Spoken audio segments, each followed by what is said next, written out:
Under Paris एक horror thriller है जो एक म्यूटेंट शार्क के इर्द गिर्द घूमती है। समुद्री साइंटिस्ट सोफिया शार्क की एक्टिविटीज का स्टडी कर रही थी जिसे उसने लिलिथ नाम दिया था और उस पर एक बीकन लगाया था।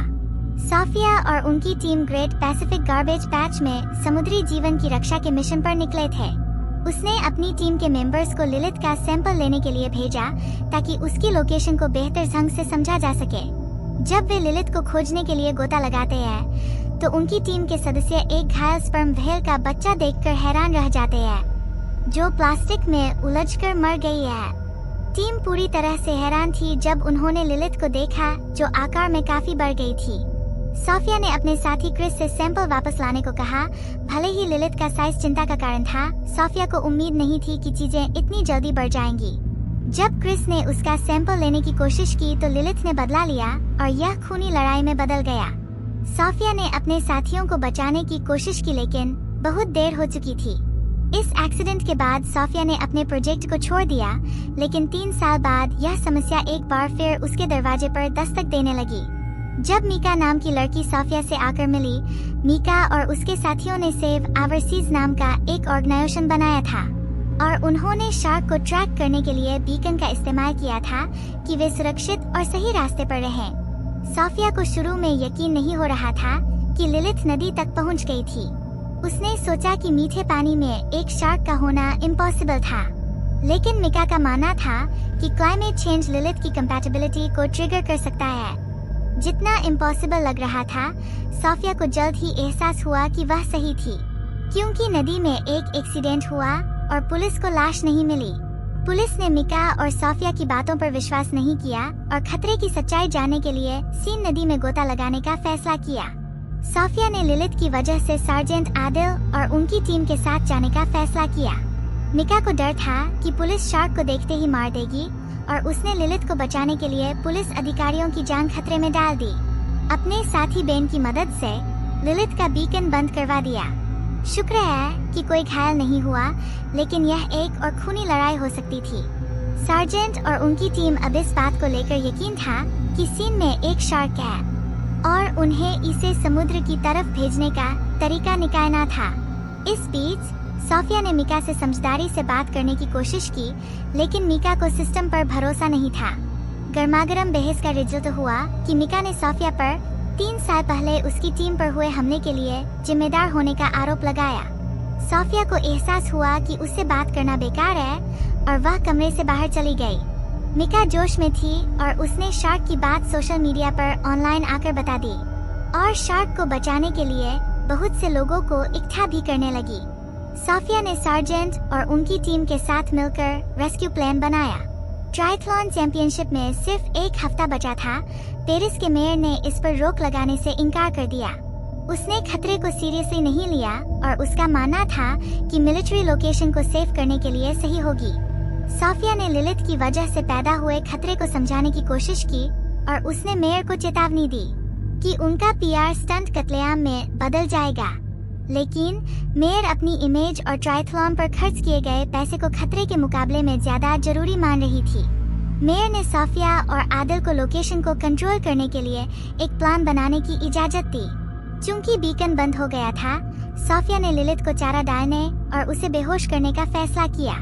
उसके बाद वे उसे पोर्ट डी आर्सेनल में लॉक में ले आएंगे और इंस्टीट्यूट ऑफ ओशनोग्राफी रिलीज को संभालेगा। तभी वहां बेन आकर मीका का प्लान उनको बताती है। बेन के जरिए मीका को बचाने के लिए भीख मांगने पर सोफिया को फौरन अपना प्लान बदलना पड़ा। उसे यह जानकर झटका लगा कि मीका ने लिलिथ को सोनार का इस्तेमाल करके समुद्र की तरफ ले जाने के लिए सोशल मीडिया पर आम लोगों से हेल्प मांगी है। बेन ने मीका को शार्क का पता लगाने में मदद करने के लिए बीकन चालू कर दिया। लिलिथ पुरानी कैटाकोम्ब में छिपी हुई थी और मीका और उनकी टीम ने पानी के रिजर्वॉयर का रास्ता ढूंढ लिया था। मीका ने वर्कर्स और आम लोगों से उसे सपोर्ट करने को कहा। कैटाकॉम्ब का नैरो एंट्रेंस और भी डरावना था, क्योंकि अचानक आई मुसीबत से दहशत फैल सकती थी और बाहर निकलने का इकलौता रास्ता खतरनाक साबित हो सकता था। पुलिस और सोफिया कैटाकॉम्ब में पहुंच गए और वहां इकट्ठे हुए लोगों से धीरे धीरे वहां से निकलने को कहा। मीका ने अपने दर्शकों से रुकने की विनती की, क्योंकि वह श्योर थी कि वे सोनार का इस्तेमाल करके लिलिथ को समुद्र तक ले जाएगी। और यह काम कर गया। लिलिथ और उसके बच्चे मिका की तरफ आए। सोफिया ने मिका से बच्चे को न छूने की विनती की, लेकिन उसने सोफिया की बातों को नहीं माना, बल्कि उसने बच्चे को यह साबित करने के लिए सहलाया कि शार्क खतरनाक नहीं है। सोफिया का मानना था कि उन्होंने लिलिथ के घोंसले में घुसपैठ की थी और उसने बार बार मिका से पानी से बाहर निकलने के लिए कहा। उसने नहीं सुना और फिर लिलिथ ने उस पर हमला किया और उसे पूरा निगल लिया। उसकी मौत के कारण दहशत फैल गई। कई लोग पानी में गिर पड़े और जब तक वे कैटाकॉम्ब के किनारे वापस आने की कोशिश करते, लिलिथ ने उन पर हमला कर दिया। सोफिया ने कत्लेआम की भविष्यवाणी की थी, फिर भी उसे सीरियसली नहीं लिया गया। उसने मिका और उसके दोस्तों की मौत के लिए खुद को कसूरवार ठहराया, लेकिन आदिल का मानना था कि उसने उन्हें बचाने की पूरी कोशिश की। लिलिथ ने कत्लेआम के दौरान अपने बच्चे को मार डाला और सोफिया ने पहली बार करीब से म्यूटेंट शार्क की जांच की। उसने एडेप्टेशन के साइन देखे, जैसे कि पानी के अडेप्ट होने में मदद करने वाले अंग और ताजे पानी में नेविगेट करने में मदद करने वाले प्रोट्रूशंस। सोफिया ने अंदाजा लगाया कि शार्क प्रजनन के लिए सही जगह की तलाश में थी और उन्होंने जन्म देने के लिए कैटाकॉम्ब को चुना। जब उसने पाया कि 2 महीने की शार्क पहले से ही गर्भवती थी, तो उसने अपनी आंखों पर विश्वास नहीं हुआ। उसे एहसास हुआ कि वे शार्क के साथ नहीं, बल्कि एक नई स्पीशीज के साथ काम कर रहे थे। शार्क के विपरीत, ये नई स्पीशीज पैर्थेनोजेनेसिस के जरिए रिप्रोड्यूस कर सकती है। उन्होंने इंसानों के लिए एक बड़ा खतरा पैदा कर दिया, क्योंकि उन्होंने अनफेवरेबल सर्कमस्टेंसेस में भी जिंदा रहने के लिए एडेप्टेशन किया था। जितना ज्यादा वे रिप्रोड्यूस होंगे, उन्हें काबू में लाना उतना ही मुश्किल हो जाएगा।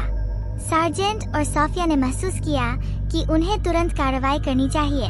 उन्होंने मेयर से संपर्क किया, इस उम्मीद में कि वह ट्रायथलॉन को रोकने के लिए उसे मना लेंगे, लेकिन कोई फायदा नहीं हुआ। मेयर ने उन पर लोकेशन को कंट्रोल में नहीं लाने का आरोप लगाया, जैसा कि उन्हें करना चाहिए था।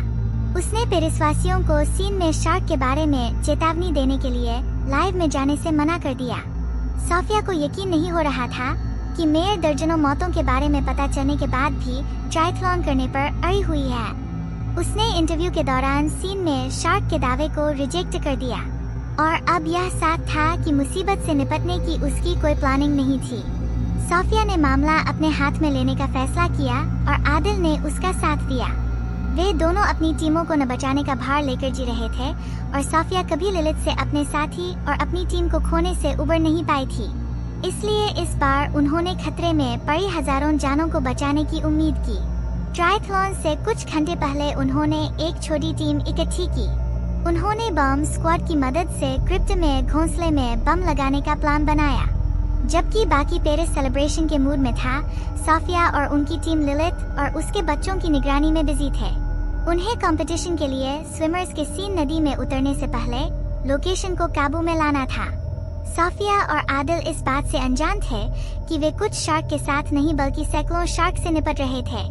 सोफिया सही थी, उन्होंने पहले ही बड़ी संख्या में रिप्रोडक्शन करना शुरू कर दिया था।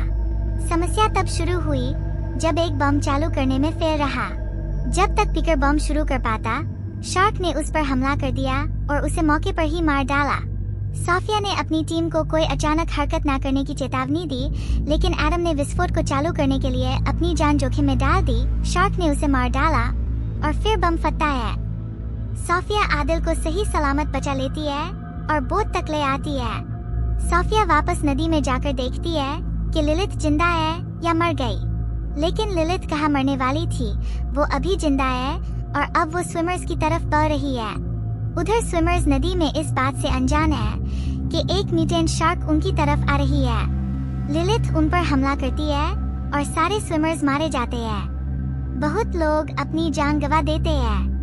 लिलिथ ने तैराकों पर हमला किया और सब तरफ दहशत की लहर फैलने लगी। शार्क पर गोली चलाने से पहले मिलिट्री ने लोकल पुलिस से मशवरा नहीं किया। पुलिस ने मिलिट्री को गोलीबारी रोकने की चेतावनी दी, लेकिन उन्होंने चेतावनी पर ध्यान नहीं दिया। सीन नदी में जिंदा बम थे और पुलिस को डर था कि गोलीबारी से बड़े पैमाने पर कत्लेआम हो सकता है। जैसा कि एक्सपेक्टेड था, बम फटने लगे, जिससे ब्रिज टूट गए और पानी का बहाव शुरू हो गया। लोग अपनी जान बचाने के लिए भागे, लेकिन सब कुछ पानी के अंदर जाने के साथ जिंदा रहने की कोई पॉसिबिलिटी नहीं बची। सोफिया ने आदिल की जान बचा ली, हालांकि उसकी हालत सीरियस थी। अंडर पेरिस के एंड में आदिल ने मासूमियत से सोफिया से पूछा कि क्या खतरा खत्म हो गया है, और सोफिया खामोश रही। उनके चारों तरफ शार्क तैर रही थी और जिंदा रहने की पॉसिबिलिटी बहुत कम थी। सोफिया और उनकी टीम शार्क को कंट्रोल करने में नाकाम रहे, जिससे शार्क से कई गुना बढ़ जाएंगी और पूरी दुनिया में फैल जाएंगी। लंबे टाइम से समुद्री जीवन को खतरे में डालने के बाद अचानक एक स्पीशीज शासन जमाने वाली थी। पानी की पहुंच के बिना जिंदा रहना इंसानों के लिए ऑलमोस्ट इम्पॉसिबल होगा। हो सकता है हमें आगे इसका सिक्वल देखने को मिले। तो ये थी मूवी अंडर पेरिस। आपको कैसी लगी कमेंट बॉक्स में जरूर बताएं। And also like and subscribe my channel. Bye.